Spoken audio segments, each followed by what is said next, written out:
Hello friends, मैं संतोष पांडे आपका अपने YouTube channel SS online solutions में स्वागत करता हूं। हम लोग जीएस के साइंस पार्ट को पढ़ रहे हैं और इसमें हमने लास्ट वीडियो में आपको बताया था कि जो हमारा दर्पण है, गोलीय दर्पण, उत्तल दर्पण तथा अवतल दर्पण, इससे प्रतिबिंब कैसे बनाएंगे, प्रतिबिंब बनाने के नियम, ये लास्ट वीडियो में हम लोगों ने पढ़ा था।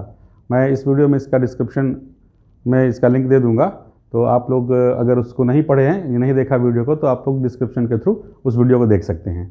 आज हम लोग इस वीडियो में बहुत इंपॉर्टेंट चीज़ पढ़ने वाले हैं, समझने वाले हैं। जो हमारा अवतल दर्पण है, अवतल दर्पण, इससे जो अलग अलग प्लेसेस पर ऑब्जेक्ट रखे जाएं तो उससे जो इमेज बनेगी वो कहाँ बनेगी और कैसी बनेगी, तो इसके बारे में हम लोग पढ़ने वाले हैं। मतलब कि अवतल दर्पण द्वारा प्रतिबिंब का बनना, अलग अलग प्लेसेस पर आप ऑब्जेक्ट रखिए तो इमेज भी अलग अलग प्लेसेस पर बनती है। हम देखेंगे कभी इमेज छोटी बनती है, कभी इमेज बड़ी बनती है, कभी सीधी बन जाएगी, उल्टी बन जाएगी, तो कब कैसे बनेगी ये। और बहुत इंपॉर्टेंट है ये, बहुत बार क्वेश्चन में आता है कि कभी कभी आपको एग्जांपल के लिए बता दें, ये पूछा जाता है कि अगर वस्तु फोकस पर है तो प्रतिबिंब कहाँ बनेगा, या वस्तु अगर अनंत पर है तो प्रतिबिंब कहाँ बनेगा, अवतल दर्पण के लिए भी, उत्तल दर्पण के लिए भी। तो हम लोग इसको आज समझने वाले हैं। अच्छा, इससे पहले कि हम लोग ये समझें अवतल दर्पण से प्रतिबिंब कैसे बनता है, इससे पहले एक और ज़रूरी बात बतानी है, बहुत इंपॉर्टेंट बात है कि जो दर्पण है उसकी वक्रता त्रिज्या, जिसे हम कैपिटल आर से रिप्रेजेंट करते हैं, और उसकी फोकस दूरी स्मॉल एफ से रिप्रेजेंट करते हैं, इसके बीच में रिलेशन क्या होता है। एक बार इसको आप देख लीजिए। ये हमारा अवतल दर्पण है और ये जो रिलेशनशिप है, ये जो संबंध है, ये भी बहुत महत्वपूर्ण है। इस लाइन को हम कहते हैं मुख्य अक्ष, ये हमारा होता है ध्रुव यानी पोल, ये सेंटर ऑफ कर्वेचर, और यहाँ से यहाँ तक के डिस्टेंस को हम आर कहते हैं, रेडियस ऑफ कर्वेचर, वक्रता त्रिज्या। और ठीक मिड में यहाँ पर फोकस होता है। ये उत्तल दर्पण के लिए देखिए, ये हमारा उत्तल दर्पण है यानी कि कॉन्वेक्स मिरर, ये हमारा था कॉन्केव मिरर। यहाँ पर इस लाइन को हम कहते हैं प्रिंसिपल एक्सिस, मुख्य अक्ष, ये हमारा पोल है, ये सेंटर ऑफ कर्वेचर, ठीक मिड में फोकस। तो यहाँ से यहाँ तक की डिस्टेंस ये रेडियस ऑफ कर्वेचर होती है, और यहाँ से यहाँ तक की डिस्टेंस फोकल लेंथ होती है, फोकस दूरी होती है स्मॉल एफ। यहाँ से यहाँ तक की डिस्टेंस पोल से सेंटर ऑफ कर्वेचर की डिस्टेंस रेडियस ऑफ कर्वेचर होती है, इसको हम आर से रिप्रेजेंट करते हैं। और ये distance from pole to focus, ये फोकल लेंथ होती है, इसको हम स्मॉल एफ से रिप्रेजेंट करते हैं। ठीक है, तो जो रिलेशनशिप होती है कैपिटल आर और स्मॉल एफ के बीच में, यानी कि दर्पण की जो वक्रता त्रिज्या है वो फोकस की ठीक दोगुनी होती है। मतलब कि आर इज इक्वल टू होता है 2f। इसकी वजह से जो फोकस पॉइंट है ये पोल और सेंटर ऑफ कर्वेचर के ठीक मिड में होता है, ठीक मध्य में होता है। इस दर्पण में भी, इस दर्पण में भी जो हमारा फोकस पॉइंट है वो ठीक मिड में होगा, ये हमको जानना बहुत ज़रूरी है। तो रिलेशनशिप क्या है कि जो वक्रता त्रिज्या है वो फोकस की दोगुनी होती है, r is equal to 2f। हम ये भी कह सकते हैं और f is equal to r upon 2। किसी भी दर्पण की फोकस दूरी उसकी वक्रता त्रिज्या की आधी होती है, और ये क्वेश्चन बहुत बार पूछा गया है। तो ये हम लोगों ने समझ लिया इसको, और इसको आप याद रखिएगा क्योंकि इसका हम लोग यूज करेंगे जब हम लोग अपने अवतल दर्पण से प्रतिबिंब बनाएंगे। तो आइए हम लोग देखें अवतल दर्पण से प्रतिबिंब कैसे बनते हैं। तो सबसे पहले ये हमारा अवतल दर्पण, अवतल दर्पण का ठीक मिड पॉइंट कहलाता है पोल, ध्रुव। ये लाइन हमारी होती है मुख्य अक्ष, यहां पर सेंटर ऑफ कर्वेचर, और जैसा हमने बताया आपको कि इन दोनों के ठीक मिड में फोकस पॉइंट। ठीक है, तो अब देखिए कहाँ कहाँ पर ऑब्जेक्ट को हम रख सकते हैं। सबसे पहले तो ऑब्जेक्ट को हम रख सकते हैं सेंटर ऑफ कर्वेचर और इन्फिनिटी के बीच में कहीं पे, मतलब कि यहाँ से और यहाँ के बीच में कहीं पर रखेंगे ऑब्जेक्ट को, तो हम देखेंगे कि इमेज कहाँ पर बनेगी। तो ये पहला पोजीशन होगा ऑब्जेक्ट का, इन्फिनिटी। पहले सबसे पहले इन्फिनिटी पे रखेंगे, माफ़ कीजिएगा, सबसे पहले हम कहाँ पे रखेंगे, इन्फिनिटी पे। तो पहली कंडीशन होगी कि ऑब्जेक्ट जब इन्फिनिटी पर प्लेस्ड हो तो कहाँ पर इमेज बनेगी। दूसरा, सेंटर ऑफ कर्वेचर, वक्रता केंद्र और अनंत के बीच में रखेंगे हम वस्तु को, कहीं पर भी रखेंगे तो देखेंगे कि कहाँ पर प्रतिबिंब बनता है। तीसरा, ठीक सेंटर पर रखेंगे, सेंटर ऑफ कर्वेचर पर रखेंगे। चौथा, सेंटर ऑफ कर्वेचर और फोकस के बीच में कहीं पर अगर ऑब्जेक्ट रखा हमने तो कहाँ पर इमेज बनेगी। फिर पांचवा, फोकस पर रखा अगर हमने किसी ऑब्जेक्ट को तो कहाँ प्रतिबिंब बनेगा। और छठा, फोकस और पोल के बीच में कहीं पर हमने ऑब्जेक्ट को रखा तो कहाँ पर इमेज बनेगी। तो इस तरह से कुल हमारे पास 6 ऐसे प्लेसेस हैं जहाँ पर हम ऑब्जेक्ट को रखेंगे और फिर देखेंगे कि इमेज हमारी कैसी बनती है और कहाँ पर बनती है। तो आइए सबसे पहले हम लोग पहली कंडीशन को देखते हैं, when object is placed at infinity, जब वस्तु अनंत पर रखी हो। जब वस्तु अनंतता पर हो, वस्तु अनंतता पर है, when the object is placed at infinity.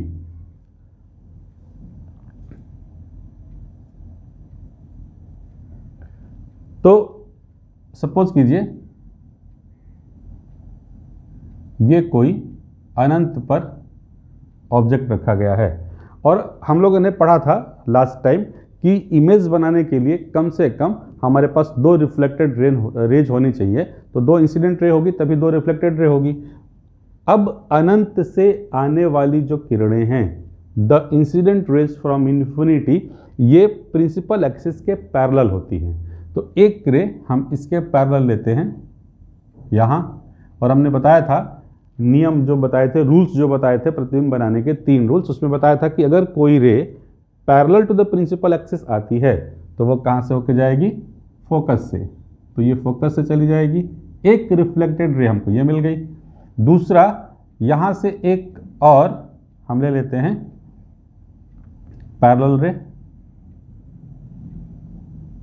ये पैरेलल रे है, ये भी रिफ्लेक्ट होके फोकस से जाएगी। तो ये दूसरी रिफ्लेक्टेड रे है। और देखिए अब आप, दोनों ही रिफ्लेक्टेड रेज एक दूसरे को कहाँ पर काटती हैं, कहाँ पर मीट होती हैं, एग्जैक्टली फोकस पर, एग्जैक्टली फोकस पर। तो इसका मतलब ये होता है कि अगर ऑब्जेक्ट, अगर वस्तु इन्फिनिटी पे है, अनंतता पर है, तो जो प्रतिबिंब बनेगा वो इस दर्पण के फोकस पर बनेगा। याद कर लीजिए कि अगर अवतल दर्पण के सामने वस्तु अनंतता पर होगी तो प्रतिबिंब कहाँ पर बनेगा, फोकस पर बनेगा। और ये फोकस बनता कैसा है, ये पॉइंट साइज में पॉइंटेड होता है, बहुत छोटा, पॉइंट की तरह छोटा, स्मॉल होता है। ये उल्टा बनता है, इन्वर्टेड बनता है, और वास्तव में किरणें मिल रही हैं तो ये रियल बनता है, वास्तविक बनता है। तो जो प्रतिबिंब बनेगा ये वास्तविक बनेगा, बिंदुवत बनेगा, बिंदु की तरह छोटा, पॉइंटेड होगा, पॉइंटेड इन साइज, और इन्वर्टेड बनेगा, उल्टा बनेगा। तो ये प्रतिबिंब कैसा बना, उल्टा, इन्वर्टेड, वास्तविक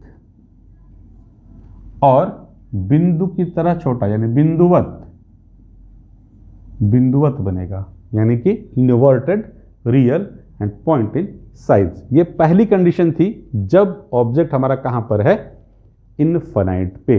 स्पष्ट है, क्लियर है। दूसरी कंडीशन में देखते हैं। सपोज कीजिए कि दूसरी कंडीशन में हमारा जो ऑब्जेक्ट है वो इनफाइनाइट और सेंटर ऑफ कर्वेचर के बीच में कहीं पे रखा गया हो। तो सबसे पहले हम अवतल दर्पण बनाते हैं।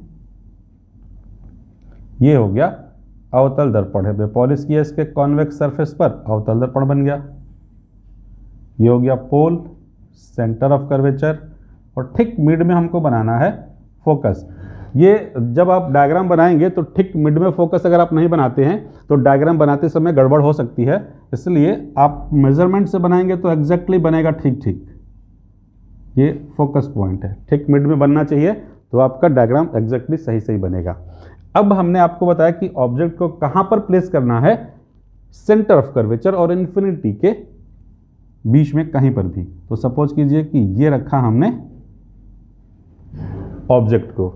अब इसकी इमेज बनाने के लिए हमको 2 रिफ्लेक्टेड रेज चाहिए, इसका मतलब कि दो इंसिडेंट रेज भी चाहिए, तो एक तो हम parallel to the principal axis incident करते हैं। यहाँ से एक रे इंसिडेंट हो गई parallel to the principal axis, कहाँ से जाएगी ये? रिफ्लेक्शन के बाद फोकस से, ये लॉ हम जानते हैं। तो ये रिफ्लेक्टेड रे हो गई, फोकस से होके जाती है, ठीक है।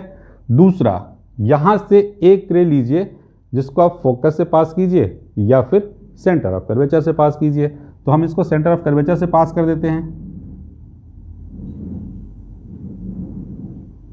दर्पण को थोड़ा हमको और आगे बढ़ाना पड़ेगा।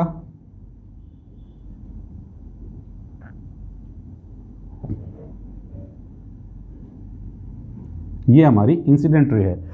और हमने तीसरा लॉ पढ़ाया था आपको जब हम पढ़ा रहे थे प्रतिबिंब बनाने के नियम। तो तीसरा लॉ क्या कहता है कि अगर incident ray centre of curvature से इंसिडेंट होती है तो रिफ्लेक्शन के बाद वो अपने पाथ को रिट्रेस करती है, अपने ही मार्ग पर वापस लौट आती है। तो ये अपने ही मार्ग पर वापस लौट आएगी। तो अब हमारे पास दो रिफ्लेक्टेड रे है, देखिए एक तो ये रिफ्लेक्टेड रे और एक ये रिफ्लेक्टेड रे अपने मार्ग पर वापस आ गई। दोनों एक दूसरे को कहाँ कट करती हैं? यहाँ पर। तो यहाँ इमेज बनेगी ऐसे, ठीक है। कहाँ पर इमेज बन गई? फोकस और सेंटर ऑफ कर्वेचर के बीच में, दर्पण के फोकस और वक्रता केंद्र के बीच में।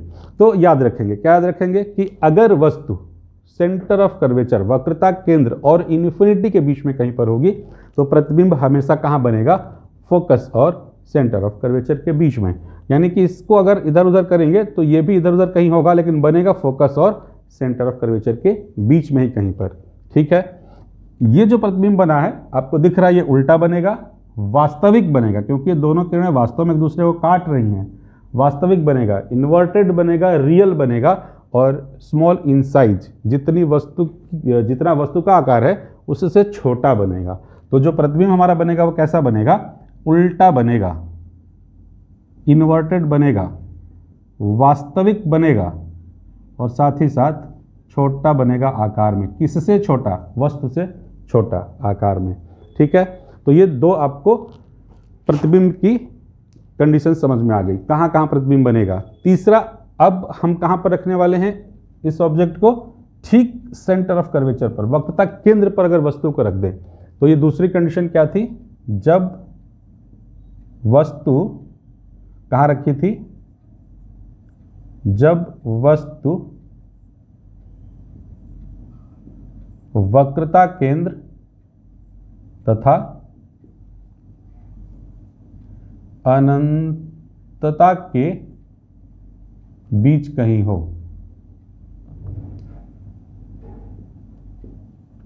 ये वाली कंडीशन के लिए ये डायग्राम था, इस कंडीशन के लिए ये डायग्राम था। और अब तीसरा कंडीशन क्या आता है कि वस्तु को हम कहां पर रखेंगे? ऑब्जेक्ट को ठीक वक्रता केंद्र पर। तो वस्तु को हम ठीक वक्रता केंद्र पर रखने वाले हैं। तीसरी कंडीशन है, क्या है?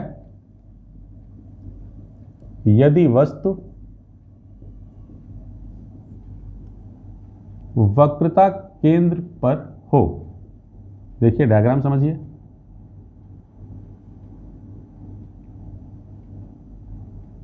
ये हमारा अवतल दर्पण, ये हो गया पोल, सेंटर ऑफ कर्वेचर और ठीक मिड में बनाना है हमको फोकस पॉइंट, ठीक है। अब देखिए इसको ध्यान से समझिए, ये हो गया वक्रता केंद्र पर वस्तु। प्रतिबिंब बनाने के लिए कितनी किरणें चाहिए, कितनी रेज चाहिए? हमको 2 रेज चाहिए एटलीस्ट। तो हमेशा की तरह एक रेज इंसिडेंट करेंगे हम parallel to the principal axis और ये फोकस से होकर जाएगी, ये फोकस से होकर जाएगी। दूसरी रे कहाँ से हमको पास करनी है? फोकस से कर दीजिए। तो ये रिफ्लेक्टेड रे हो गई, दूसरी इंसिडेंट रे फोकस से। ये आफ्टर रिफ्लेक्शन कहाँ से पास होगी? हमने आपको बताया था कि अगर इंसिडेंट रे फोकस से होकर आती है, फोकस से आने वाली प्रकाश की किरणें परावर्तन के पश्चात मुख्य अक्ष के समांतर हो जाती हैं। ठीक उल्टा हो जाता है। जैसे पहला रूल था कि मुख्य अक्ष के समांतर आने वाली प्रकाश की किरणें परावर्तन के पश्चात फोकस से जाती हैं, और दूसरा था कि फोकस से आने वाली किरणें परावर्तन के पश्चात मुख्य अक्ष के समांतर हो जाती है। तो ये मुख्य अक्ष के समांतर हो जाएगी, और अब समांतर हो जाएगी तो इसको आप ऐसे लेके आइए और ये कहाँ पे कट करेगी? यहाँ पे देखिए, अब ये ठीक यहाँ पे बनना चाहिए था, ठीक यहाँ पे कट करना चाहिए था, लेकिन जो मेज़रमेंट है वो चूँकि डायग्राम मेज़रमेंट करके नहीं बना है, इसलिए थोड़ा सा आगे कट हो रहा है, लेकिन ऐसा होगा नहीं। अगर आप मेज़रमेंट करके बनाएंगे तो ये जो आपकी इमेज बनेगी ठीक इसी पे वक्रता केंद्र पर बन जाएगी, इसी के ठीक नीचे, ठीक है। तो आप जब मेजरमेंट करके बनाएंगे तो आप देखेंगे कि ये ठीक एग्जैक्टली जो प्रतिबिंब बनेगा वक्रता केंद्र पर बनेगा, उसी के ठीक नीचे बन जाएगा। तो इस बार प्रतिबिंब कहाँ पे बनता है? अगर वस्तु वक्रता केंद्र पर है, सेंटर ऑफ कर्वेचर पर है, तो इमेज भी सेंटर ऑफ कर्वेचर पर ही बनेगा और उल्टा बनेगा। क्योंकि एक दूसरे को ये वास्तव में किरणें कट करती हैं, काटती हैं, तो प्रतिबिंब वास्तविक बनेगा और इसका आकार वस्तु के आकार के बराबर होगा। तो इस बार प्रतिबिंब कैसा बन रहा है? उल्टा, इन्वर्टेड बनेगा, वास्तविक बनेगा, क्योंकि किरणें वास्तव में कट कर रही हैं, काट रही हैं, और आकार कैसा होगा? वस्तु के बराबर होगा। तीसरी कंडीशन।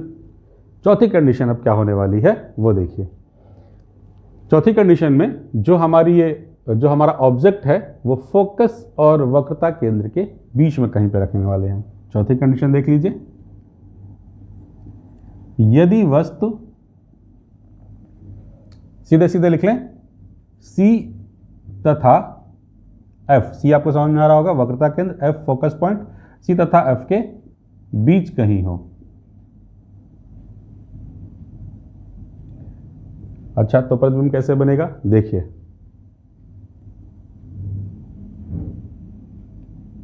ये हो गया हमारा अवतल दर्पण, ये मुख्य अक्ष,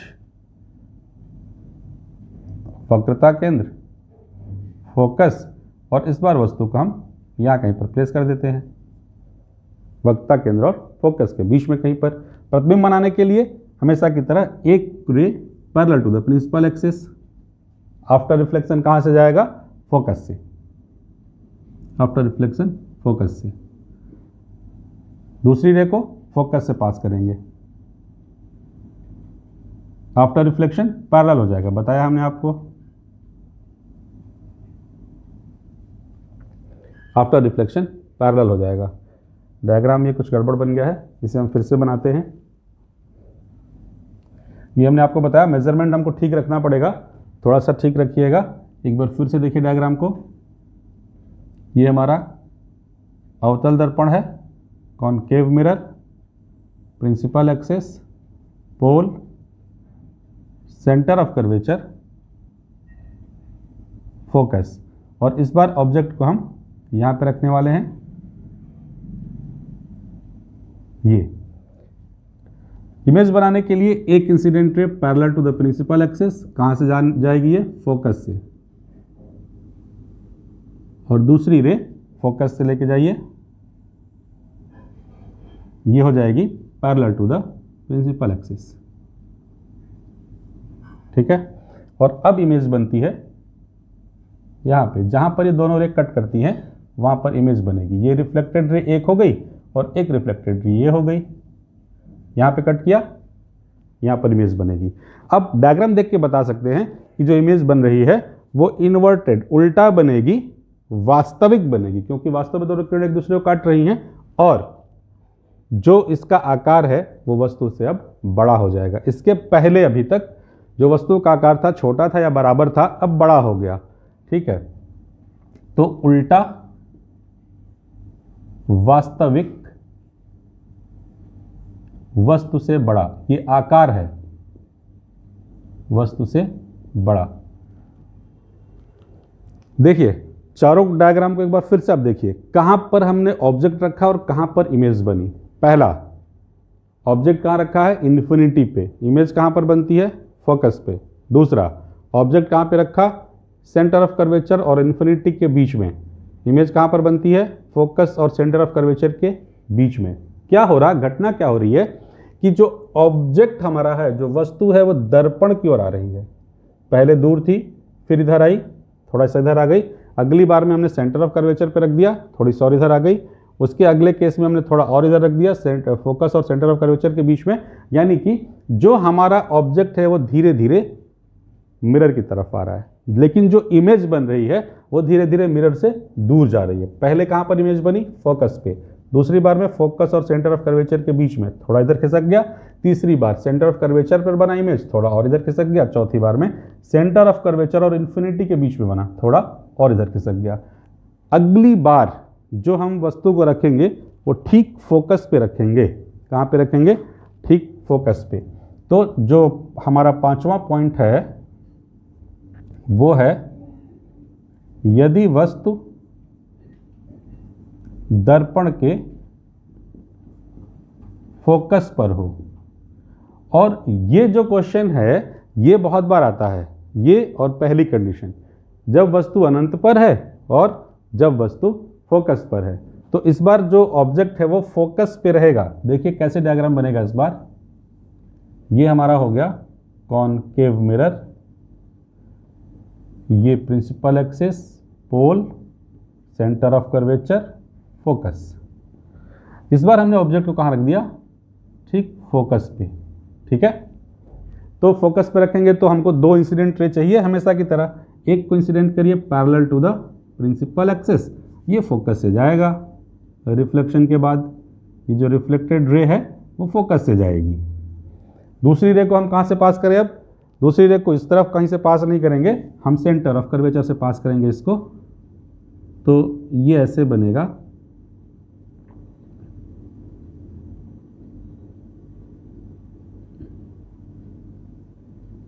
ये डायग्राम थोड़ा सा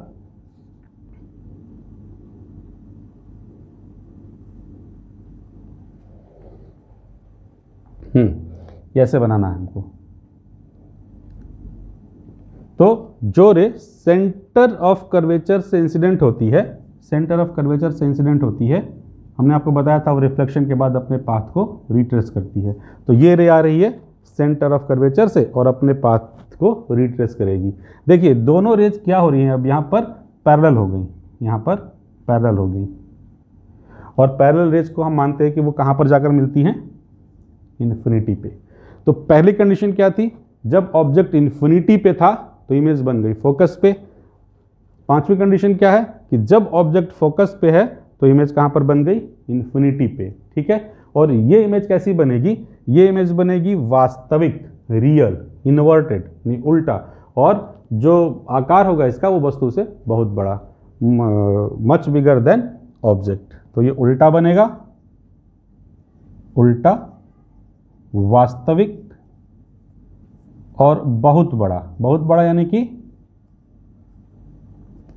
जो हमारा वस्तु है उससे बहुत बड़ा, प्रतिबिंब का आकार उससे भी बहुत बड़ा बनेगा। अब लास्ट कंडीशन जो है, इसमें हम लोग ऑब्जेक्ट को कहाँ पे रखने वाले हैं? फोकस और पोल के बीच में, और ये सबसे इंपॉर्टेंट कंडीशन है।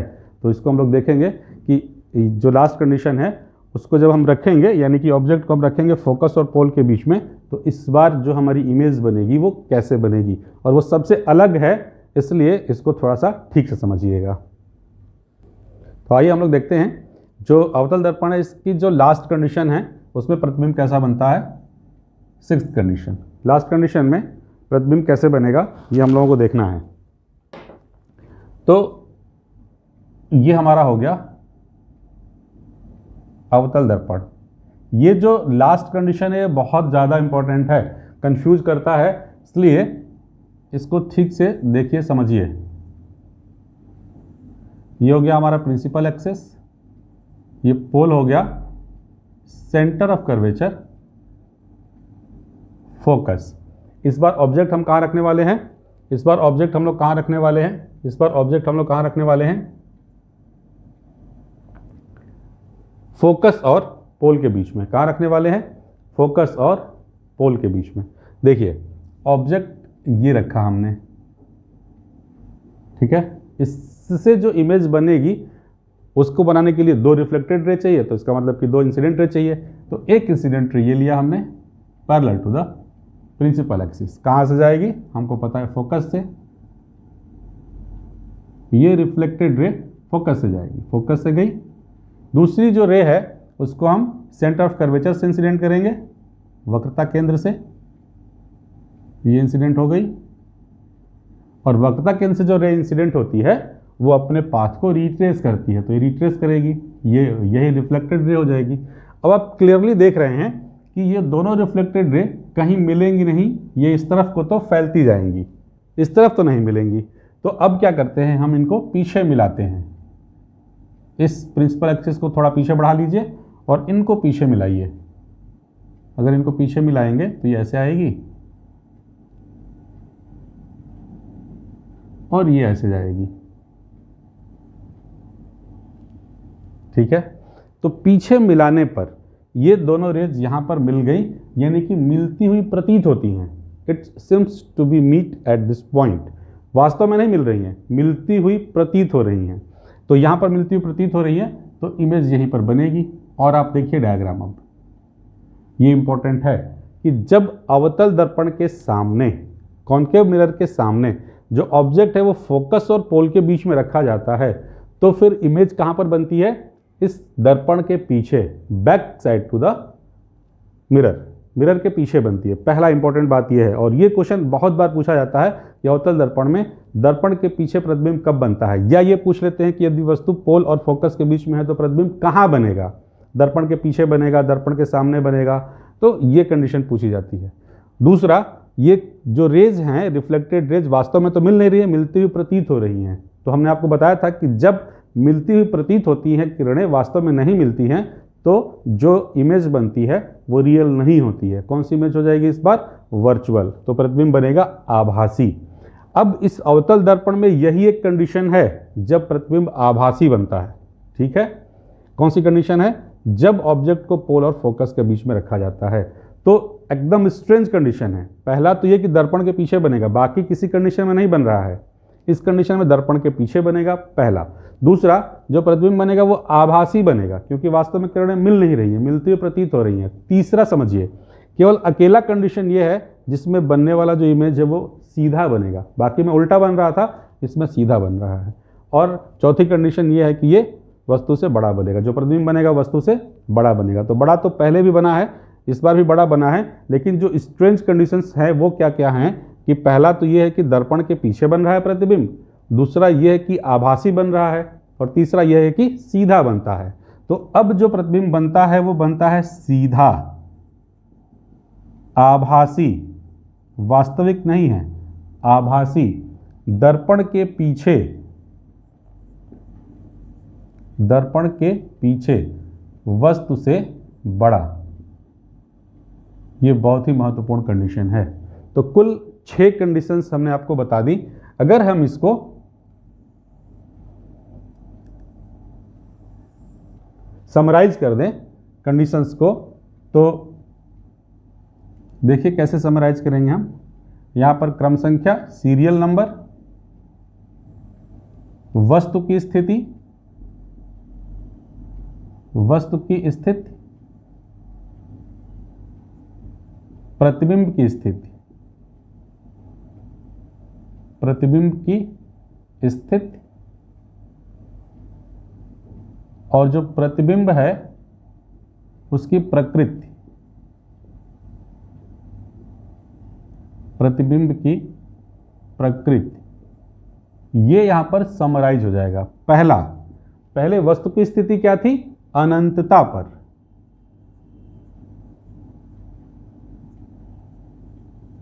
अनंतता पर। प्रतिबिंब कहां बना, दर्पण के फोकस पर, फोकस पर। प्रतिबिंब की प्रकृति क्या थी, बिंदुवत, मतलब कि बहुत छोटा बिंदु की तरह था, उल्टा, वास्तविक, ये प्रकृति थी इसकी। दूसरी कंडीशन क्या थी कि वस्तु को हमने कहां पे रखा था, तो C और अनंत के बीच, C और अनंतता के बीच। कहां पर प्रतिबिंब बना था, फोकस तथा C के बीच। आपको याद होगा, फोकस तथा C के बीच। कैसा था, छोटा, उल्टा, वास्तविक, ये प्रतिबिंब का नेचर था। एक बार आप देख लीजिएगा वीडियो बैक करके। तीसरी कंडीशन क्या थी, सी पर, जो वस्तु है ठीक सी पर मतलब वक्रता केंद्र पर रखा हमने, प्रतिबिंब कहाँ बना, सी पर, बराबर यानी कि वस्तु के बराबर बनेगा, आकार इसका वस्तु के बराबर, उल्टा वास्तविक। फिर हमने कहां पर रखा ऑब्जेक्ट को, फिर हमने ऑब्जेक्ट को कहां पर रखा, सी और एफ के बीच, सी तथा एफ के बीच। प्रतिबिंब कहां पर बना, इस बार प्रतिबिंब कहां बना, सी तथा अनंतता के बीच। इस बार बड़ा बना वस्तु से, उल्टा वास्तविक। ये चौथी कंडीशन थी। पांचवी कंडीशन में हमने वस्तु को कहां पर रखा था, फोकस पर, फोकस पर। कहां पर बना प्रतिबिंब, अनंतता पर, बहुत बड़ा बना, बहुत बड़ा यानी कि जो प्रतिबिंब बना वो वस्तु से बहुत बड़ा, उल्टा बना और वास्तविक बना। और जो लास्ट कंडीशन है, ये सबसे इंपॉर्टेंट यहां पर बना हुआ दिख रहा है, इस बार वस्तु कहां पर है, F तथा P के बीच, F तथा P के बीच, पोल और फोकस के बीच में। कहां पर प्रतिबिंब बना, दर्पण के पीछे, महत्वपूर्ण है, दर्पण के पीछे। कैसा बना, बड़ा, बड़ा तो इस बार भी बना, इस बार कैसा बना, सीधा और आभासी। ये जो बना है टेबल, ये आपका सबको मिला करके कंसोलिडेटेड बना हुआ टेबल है। इसको आप एक बार याद कर लेंगे तो इस दर्पण से रिलेटेड जो इमेजेस से रिलेटेड क्वेश्चंस हैं उसके सारे आंसर आप दे सकेंगे। और जो हमने आपको समझाया है डायग्राम के थ्रू, अगर उसको आप ठीक से समझ लेते हैं तो फिर आपको किसी भी क्वेश्चन का आंसर देने में कोई समस्या नहीं रहेगी। तो ये था अवतल दर्पण से प्रतिबिंब का बनना, और ये आपने समझ लिया तो आप समझ लीजिए कि बहुत सारे क्वेश्चंस को आप बहुत आसानी से सॉल्व कर लेंगे। तो आपको ये वीडियो पसंद आया हो तो प्लीज़ इसे लाइक कीजिए, शेयर कीजिए, सब्सक्राइब कीजिए। और आपको लगता है कि ये आपके दोस्तों के लिए भी बहुत उपयोगी है जो वनडे एग्जाम की तैयारी कर रहे हैं, तो कृपया आप उनको शेयर भी कीजिए। Thank you.